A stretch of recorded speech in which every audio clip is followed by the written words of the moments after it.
That would be weird if somebody got several.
Good morning, everyone, and welcome to the Tennessee Fish and Wildlife Commission meeting here in Kingsport, Tennessee. I'd like to thank you all for attending. I know there's a large crowd watching online with anticipation of who will win the Tennessee Conservation Raffle, and we appreciate everyone that's watching. At this time, we will stand for the invocation and pledge of allegiance. Commissioner Tommy Woods, would you lead us in prayer, please, and the pledge?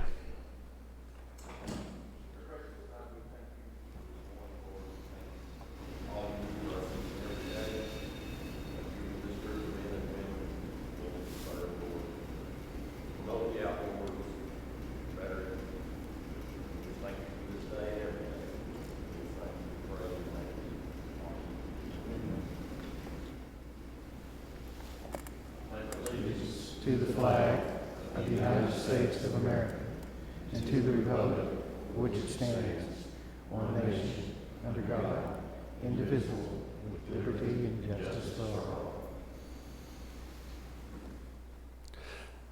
Thank you. Danette, would you call the roll, please?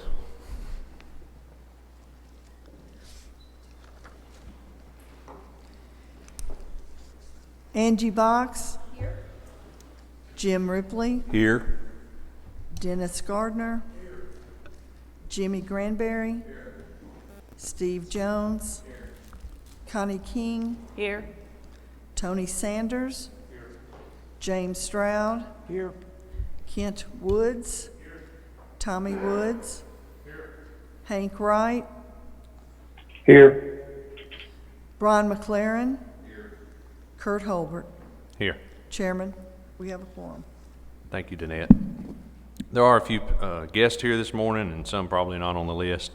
Mr. and Mrs. Dyes from the Tennessee Fur Harvesters Association, David Brown from the Tennessee Paddle Sports Association from Strawberry Plains, Hayden Woods, who is Commissioner Woods' son, Kim Woods, who is his brother, and we've got Roy Harmon from the Tennessee Wildlife Resources Foundation, and also got Derek Padu from Stripers Unlimited. He's the Stripers Unlimited president, and also lined up some trips for several of us yesterday morning, and Derek was much appreciated.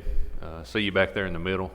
Now Derek took me back in the spring. Now Tommy told me all about how many fish we were going to catch, so evidently, and Tommy sent me pictures to go along with it of how many fish him and Derek caught.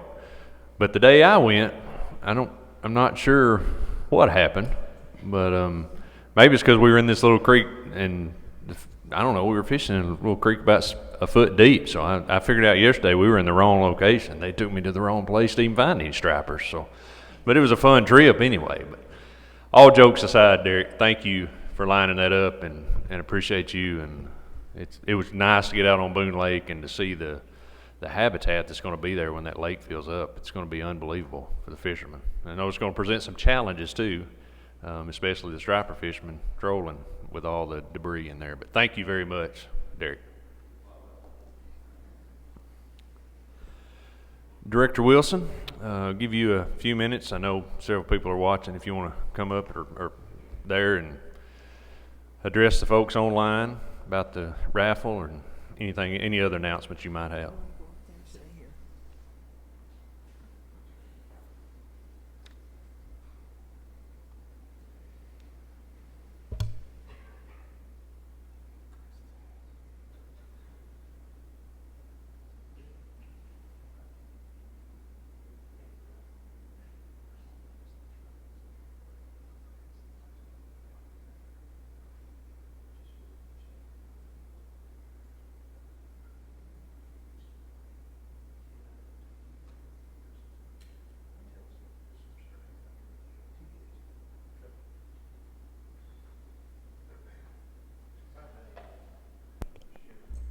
Go ahead. While we're on the subject of Boone Lake and so forth, we did catch fish. A lot of that is operator error when you don't catch fish, but that's not important really to what I'm, one of the things I noticed there on Boone is that they have sprayed apparently vegetation and killed it along the sides of the reservoir. there was some sort of a machine out there apparently that was chopping vegetation. Do you know what's going on with the spray? And Well, our guide told us yesterday that TVA is committed to mowing certain areas or cutting certain areas. I don't know how much they're gonna do, but we saw some of those areas Yeah. that they'd already cut. And I'm not sure about the spray and who's in charge of that, what kind of permits they have to have for that and dust. But, Yeah. you know, I'm sure a lot of the people who have boat docks or house cabins there close to the water would probably want to get their area cleared just for the safety part of it. But this sure is a lot of good habitat there, a lot of good fish habitat. right, it should be very, very good bass fishing once they bring the water back up. I just wondered, I didn't know what the deal was there, but thank Yep. you. Thank you. I'm going to introduce Chris Richardson. He's going to talk more in detail about the raffle, the Tennessee Wildlife Resources Foundation raffle, and all the details with it. So with that, I'll turn it over to you, Chris. Thank you, Director. You know, time zones are a heck of a thing. Apologize for people and your patience today, but Jason, do you have the presentation loaded up? I just pressed the middle button to advance. Is it the? Excellent.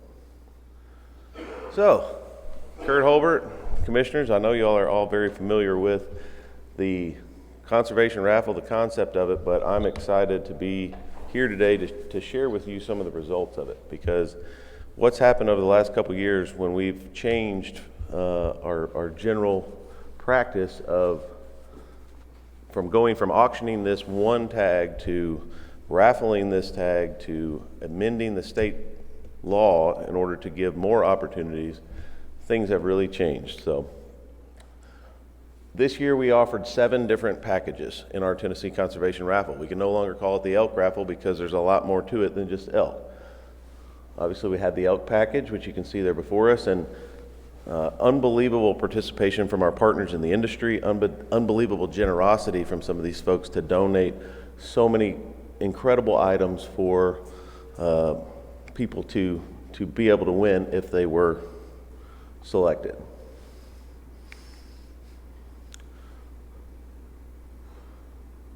The off-road package, Honda Pioneer, the gifts were nothing short of, or the packages were nothing short of amazing. You got Bill Dance, not only a Tennessee hero and icon, but nationally recognized, an opportunity to fish with him.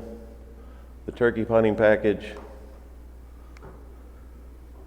waterfowl hunting package, deer hunting at President's Island, something that, you know, as we all know, you've got to put in 13 years at this point, I think, is the average right now to draw for an opportunity to hunt there. And of course, camping package to those non-consumptive users.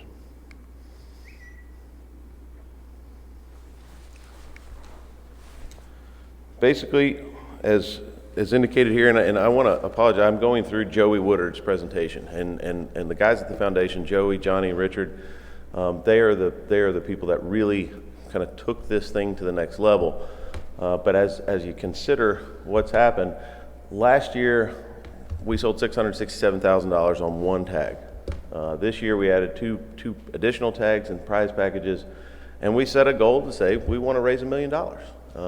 I'm not certain, there probably, if Joey were here, he could probably tell you, but I'm not sure that there's ever been a conservation raffle that has netted $1 million profit. So it was a lofty goal. In addition to everything else you have to deal with, we had COVID-19 this year, which delayed our start. Generally speaking, under Tennessee Constitution and Tennessee state law, you have 120 days to sell raffles. This year, we were only able to utilize 81 days. This is a result of what we were able to accomplish. You can look at those sales across the entire country. You can look at the number of tickets sold, 2020 versus 2019, but this is the number that I want you all to focus on. 1.146,560. $1,146,560 is the gross revenue that this raffle generated this year. Not only did we sell to every state in the country, we sold to 17 other countries. This thing exploded. Here's some statistics as far as the difference comparing 2019 to 2020. The foundation, along with our marketing team, Jennifer Wisniewski and others, had a very targeted and direct effort in the way that we marketed this year. We knew Tennessee was somewhat saturated. We wanted to market out of state. We accomplished that, but we were wrong when we thought Tennessee was saturated just by the fact you can tell how many more tickets we sold.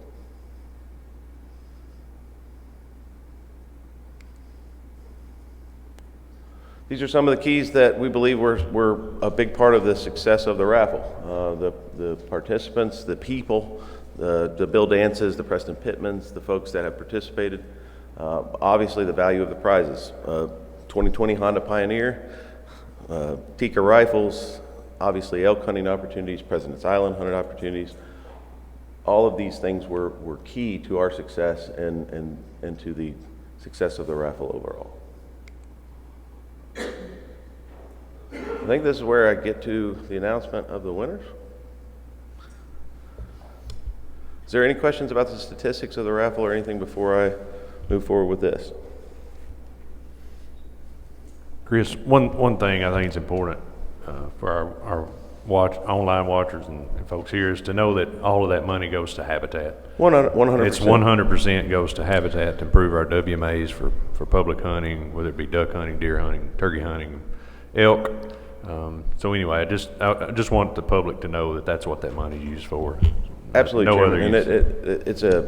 it's a success story beyond that, because anytime we can generate funds in this way, anytime we have funds that are not federal dollars, that $1 million, let's just call it, because I'm not very good at math, we're going to match 4 times, whether it be with sport fish dollars to go in to combat Asian carp, whether it be with wildlife restoration dollars to go in to improve elk habitat, to go do work on President's Island. We're going to make $1 million, $4 million.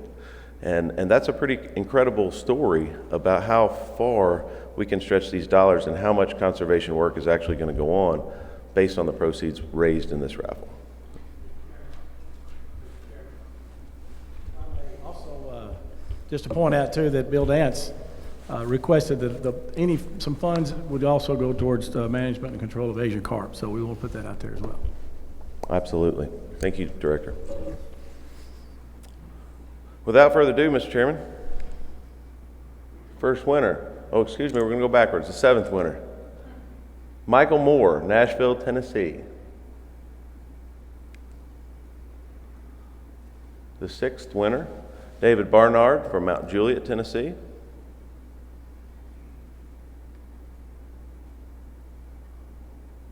Darren Belcher, Taylorsville, North Carolina, our 5th winner of the Conservation Raffle. Cody Macon from Midway, Tennessee is our 4th winner.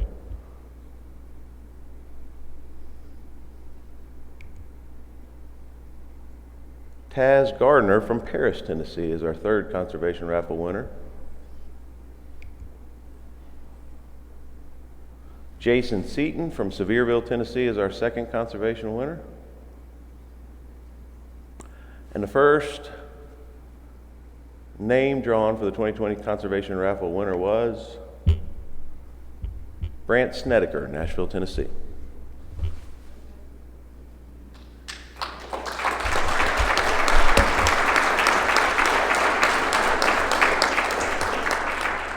Certainly a huge congratulations to all the winners. A huge thank you to all the people that participated. It is absolutely amazing the support that our hunters, that our fishermen provide this agency, and this is just yet another example of where they'll open their pocketbooks and they'll contribute in a way that's going to make a huge difference, not only right now, but for generations to last when we raise money like this. Our sponsors, unbelievable. I'm not going to go through them there because I'll miss them if I try to name them all, but you can see them on the screen. I hope you can. Absolutely incredible generosity from all of these partners to provide prizes, to provide support. Incredible, and certainly the guys at the foundation. I can't tell you how much I appreciate the effort that they put in and the work that they've done, because it's you know, if you think back just a few years ago, the foundation took a huge leap, and they said, wait a minute, we have to give up the raffle that we always do to support you in this new weird concept of an elk tag raffle or a conservation raffle. But they did, and they stuck with us, and now the proof's in the pudding. We're raising over $1 million on a raffle. So, any questions, Mr. Chairman? I don't. There's 7 happy people though, and you might explain the 7th one, the number 1 draw. We'll get to choose. We'll make their choice, and then it'll go down the line in that order. So Brant would be the first choice. He'll get his. That's choice, exactly right, Chairman. Jason would be next, and Taz. So anyway, just to explain that to the viewers how that works. So with 7 packages and 7 winners, that's exactly, you've described it aptly. We're going to call and talk to Mr. Snedeker from Nashville. He'll make his choice of one of the 7 prize packages, and we'll go down the list from there. And hopefully everybody gets what they want, but I guarantee you everybody's going to get something incredible. Absolutely. Any questions? Commissioner Sanders? Has the foundation set the goal for this coming year? I think if I was setting it for them, I would say just keep on keeping on. Let's do that again next year. Any other questions? Chris, I want to, sorry, I'm not choked up thinking about Chris. Please don't think that. If it wasn't for you and some others working with the legislature to get this opportunity up here, it wouldn't be possible. And just want to say I appreciate you. There's some former commissioners that worked on this as well, but this will be my last raffle to be a commissioner on. But anyway, I just want you to know I appreciate it, and it's what a big success it's been, and appreciate your work with the legislature getting this done. Thank you, Mr. Chairman.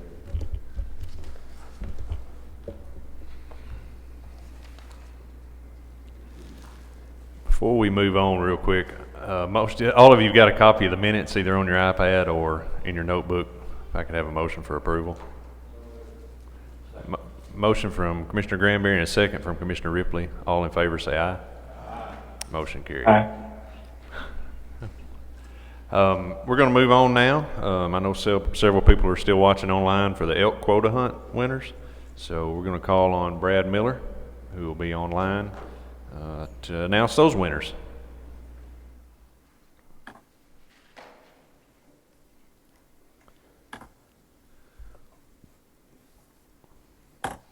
Good morning, everyone. So it is my pleasure to announce the winners for the quota hunt for the 2020 elk season. As always, we had a lot of applicants, almost 10,000 applicants for the 7 archery and 6 gun permits. And we had almost 400 applicants for the youth permit. And before I read the names, I just want to let all the winners know that I'll be calling each of you today just to give you a little more information and make sure that we have all the correct contact info. So without further ado, we will start with the archery winners. And first is John Baird of La Follette, David Creason of Las Casas, Travis Crowley of Clinton, Michael Farragut of Seymour, Jason Fennell of Appison, Todd Graff of Chattanooga, Slater Nelson of Dover. So that's our archery winners. And I cannot see the name.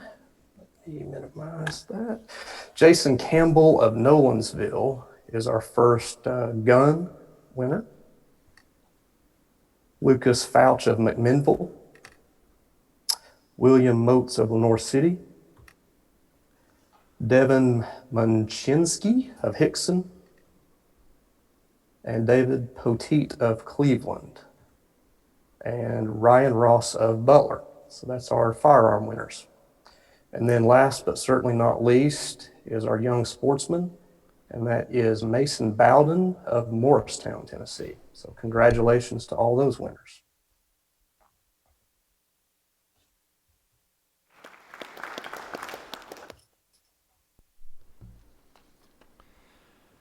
Thank you, Brad.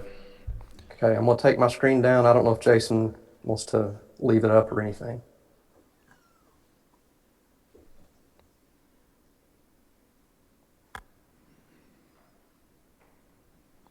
Okay.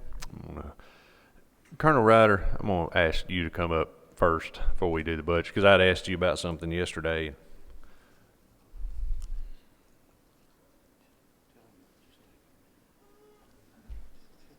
It shouldn't take 30 seconds.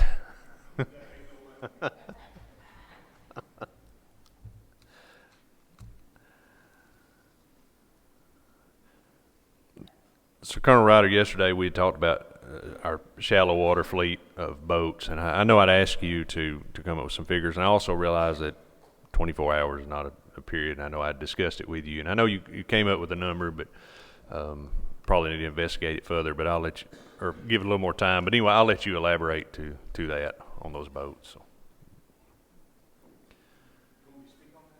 Yes, go right ahead. I heard from a wise man at one time, once I get a yes, stop, shut up, talking, or you talk yourself out of it. So thank you for that. So what my plan would go back and survey the districts to see what those needs are, and I can better assess what kind of platform boat we need and what we need to power it with, whether it's a surface drive or a jet drive. So I'll take that opportunity to go back and survey each law enforcement district to capture their needs, and I'll put that together for you. Okay, and if Is we that what did you're this, asking? if we did this, say in January, would that give enough time to get these boats in service by heavy boating season or heavy paddlecraft season next year, which will be late spring? Okay. Thank you, sir. Any questions about that? All right. Thanks, Colonel. Thank you.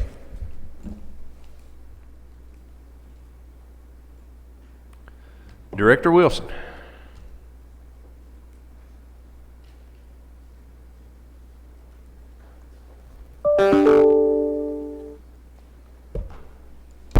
Thank you, Mr. Chairman. The most exciting part about today will be the budget presentation. Most of you should have received a hard copy of the details of the budget proposal in the mail, and maybe if you hadn't, I think Ken Tarkington passed some out to each of you, but I'm going to just give a brief overview today and simplify what you have in this packet, and on the screen will be a lot simpler. So, ready to get started, Rich?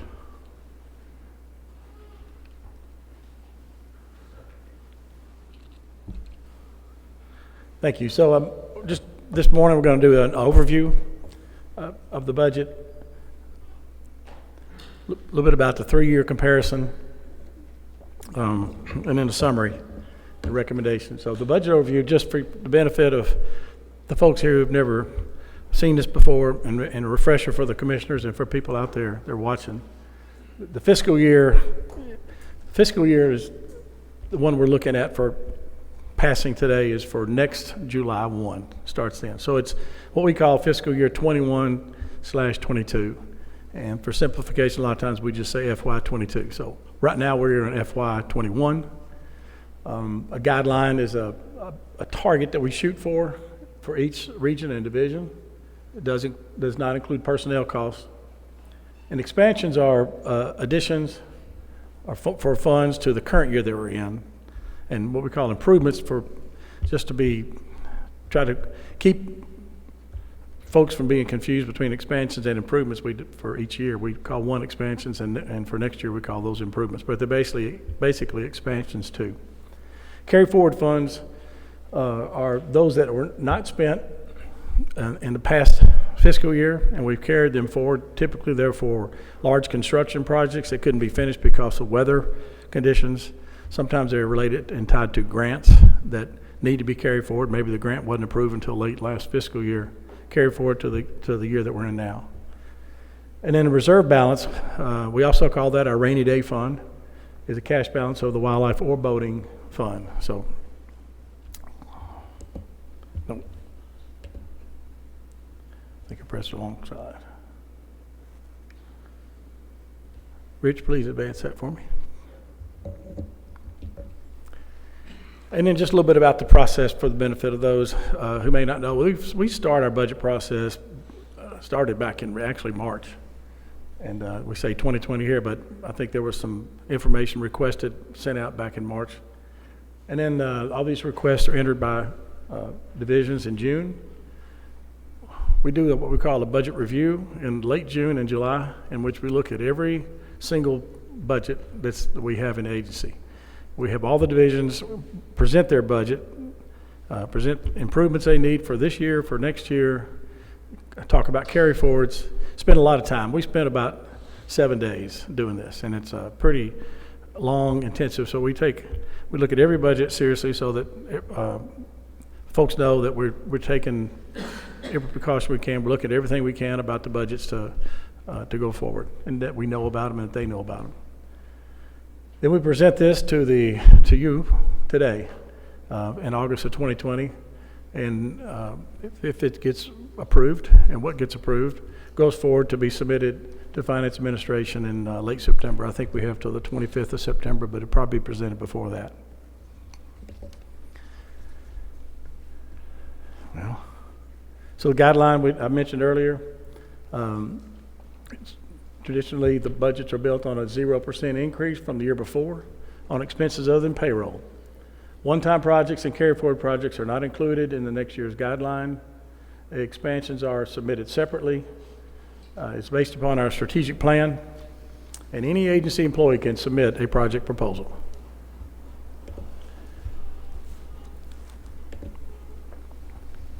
So in a 3-year budget review, we look at things last year that was actually spent, the year we're in now, and then of course the one we're talking about passing today for next year. And these include personnel, cost, expenses, funding sources, and then a summary. And for simple, well, and a little bit of description about what each one is. In personnel, we have 728 employees, or hopefully we'll have 728 employees. We had some new additions with the chronic wasting disease and the Asian carp positions that we hope to get funded pretty soon, or get approved pretty soon and filled. So the personnel costs include the salaries and benefits. Expenses are things like utilities, maintenance, supplies, equipment, contracts, and grants. Thank you, Todd. And then the funding sources are the licenses, like the hunting and fishing licenses, and boat registrations, grants, federal funds, and then other sources of income. So an agency summary. I want to explain this slide. Expenses as proposed in August, and that's August of each year. So August of last year, we came before the commission, and our proposal then was, year before last was for $93,684,200. Last year we came and asked for a baseline budget of $95,622,500, and this year we're asking for next year for $98,162,100. So you can see it's only about less than a 3% increase each year. And personnel costs have gone up some, partly because of an increase in the number of people that we're going to hire. But so that's what it looked like before any additions, any carry forwards were brought forward. Now this is actually, if you look at this one, the FY 19 and 20, the number is a little different from what we had in 1920 was proposed, but these are the actual figures that were spent on personnel and expenses. $93,035,962. For the year that we're in now, it's $113 million, and that includes a carry forward of about $9.7 million, plus some expansions that we'll talk about here a little bit that we're requesting. And of course, the $98,162,100 is the same as what you saw up there in the previous slide. A little bit about the funding sources last year, this year, and next year. Just to show you, the state reimbursement is actually the appropriated money for replace the ammo tax that we used to get. It's a general appropriated fund. It's the only general appropriated funds that we receive. And licenses, registration, again, boat registrations, hunting and fishing license are pretty significant. It's the most significant amount of revenue that we get. And federal revenue is the PR or Pittman Robertson and the sport fish restoration. Mostly we get money from also for threatened and endangered species as well, but that's another significant amount of money that we receive. And that's the excise tax on hunting and fishing equipment, on ammo, on guns, and tax on marine or fuel tax. Current services and then interdepartmental and of course the reserve are all listed as well. So that's pretty much it. So these are the expansions I mentioned. That for this year we are requesting to expand the budget by $3.5 million or $3,506,100. These are just the examples of what the requests are that we are asking you to approve for the year that we're in now. And then for the improvements over and above the guideline for next year, you're not going to be able to see it, but $792,100.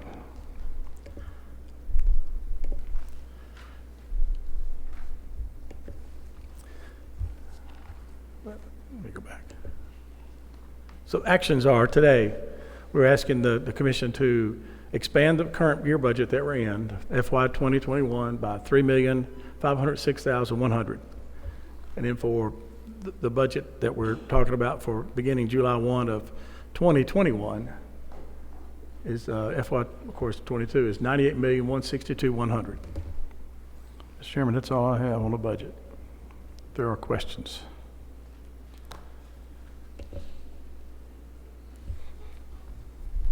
All right, any questions?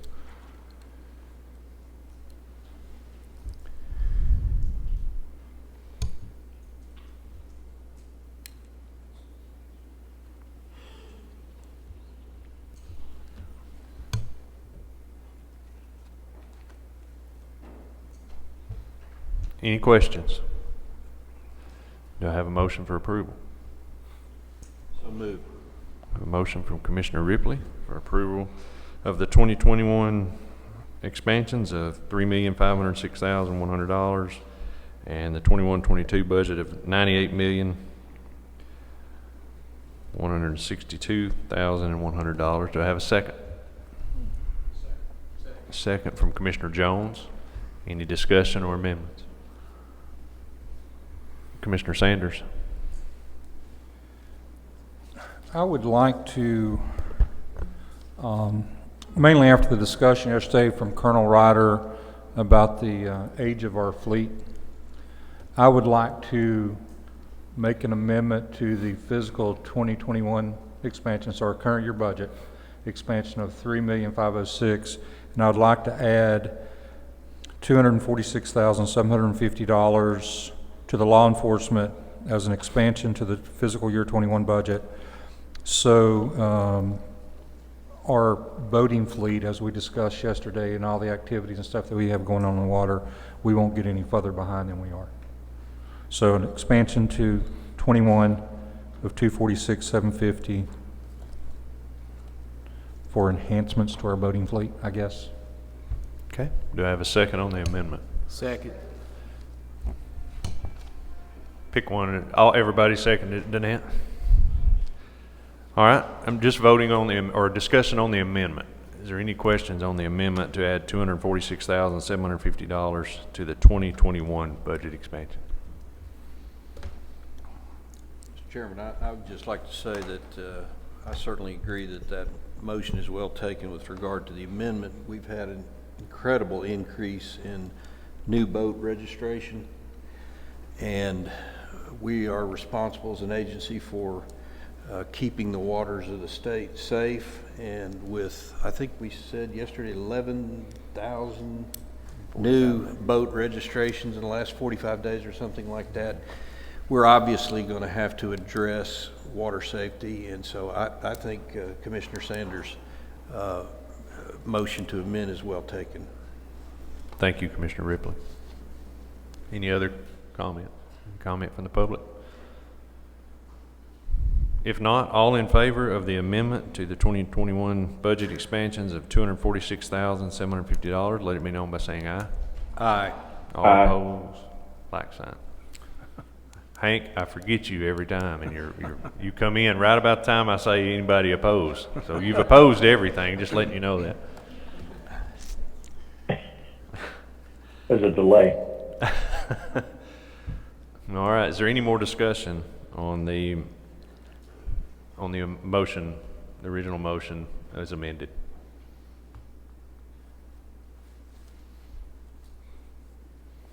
Okay. Mr. Sanders, did you add those two numbers together? I'm working on it.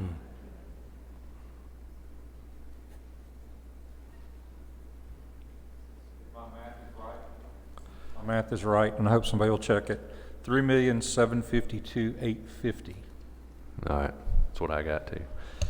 Okay, so all in favor of the motion to approve the budget expansions of FY 2021 in the amount of $3,752,850 and budget year 21-22 a budget of $98,162,100. All say aye.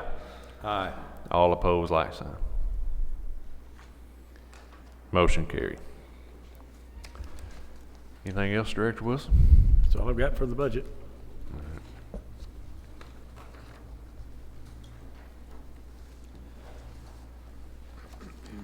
Any other commissioner have any business?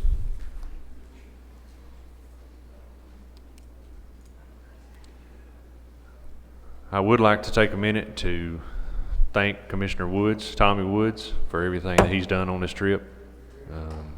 Appreciate it very much. I know your wife probably did something as well. So, and I know that you guys have a week full of activities, or have had, and a weekend to go. So, I wish you guys all the best and what's coming up. So, I would like to thank the Region 4 folks for all their hospitality and everything they did here. I see Major Hammond's back in the back. She's not paying attention to me. She's on her phone. Colonel, could you wake up the major, please, for us, just for a second? Glad I could make your face red. So, I'm glad you didn't hear anything we said, so that's the main thing. So, anyway, thank y'all for everything you done. Tim, Sane, I see him back there, and some others, but thank y'all. Trying to think of anybody else. Jim, thank you for just everything you've done. You've been a Thank you. It's been a pleasure. Director Wilson. Mr. Chairman, you thanked about everybody that I could possibly think of, except for Danette and Betsy and Mary, because they did a lot of work too from the Nashville office to make sure that all the arrangements were made here too. So I want to thank him as well. Absolutely. And Holbert, hope you have a happy birthday week. Thank you. You're welcome. Same to you too. Danette, Bobby mentioned a few names there, but Danette and the girls in the office, and you commissioners will realize this, that if you haven't already, but especially if you're the chairman, you realize how much those ladies do, and it's a lot. They have to get all this stuff together and worry about our arrangements and the agency's arrangements, the food arrangements. It's a big deal. But I told Danette that last week, and I sincerely mean it. She is much appreciated for everything she does. And Mary, and I know we got Betsy in the office now. Betsy, I'm going to call you out and let you stand up. Yeah, good. So everybody will see you. Where's she at? She left. She disappeared. So I know it was law enforcement's loss and our gain, or the director's office gain by getting her, but we're glad to have her in the office. So. Anybody else before we adjourn? All right, we're adjourned.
time.